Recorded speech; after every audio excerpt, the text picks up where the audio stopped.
बात करेंगे हम नॉन फेडरल कंट्री जो वर्ल्ड में हमारे कुछ हैं उनके बारे में बात करेंगे, उनको रिप्रेजेंट करना तो कैसे करेंगे। तो पहले नॉन फेडरल आपको पता होना चाहिए कि कौन कौन सी हैं। चाइना है, France, Italy, Sri Lanka, Japan, England, South Korea and then Greenland. तो आपको जो मेन है 4-5 आपने वो याद रखनी है, अगर पेपर में आपको आ जाए तो कैसे रिप्रेजेंट।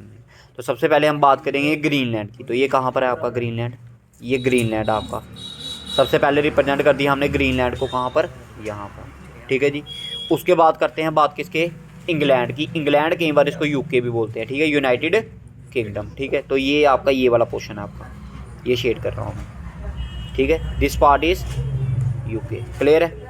ये क्या है आपका यूके। अब बात करते हैं चाइना की। तो इंडिया ये आपका पार्ट आ गया नेपाल का, ठीक है। इससे ऊपर जो ये वाला पार्ट है ये सारा का सारा क्या है, चाइना। तो आपने इधर डॉट लगाकर या कोई भी एक डॉट लगाकर आप बता सकते हो ये वाला पार्ट क्या है आपका चाइना।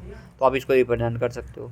उसके बाद आया आपका जापान। ये जो आपको छोटे छोटे आइलैंड्स दिख रहे हैं ना, ये वाले पार्ट, इस वाले पार्ट के, ठीक है। सिर्फ ये वाले पार्ट, ये वाला पार्ट नहीं, सिर्फ ये वाले पार्ट, ये दैट इज जापान। और एक है आपका श्रीलंका। श्रीलंका आपको ये छोटा सा दिख रहा होगा इधर यहाँ पर। तो दिस पार्ट इज श्रीलंका। तो इस तरह से आप क्या कर सकते हो, रिप्रेजेंट कर सकते हो क्या, कुछ आपके नॉन फेडरल कंट्री। इसमें आपको मैंने एक फ्रांस भी बोला, फ्रांस की लोकेशन आएगी आपकी यहाँ पर, क्लियर है। तो ये आ गया आपका फ्रांस। आप 4-5 भी याद रख लो तो काफ़ी है आपके लिए, आसान आसान। अब वो आप पे है कि कौन से याद रखने हैं आपने, ठीक है।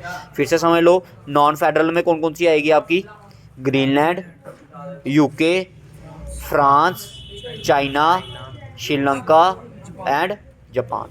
तो इस तरह से आप इनको क्या कर सकते हो, याद कर सकते हो।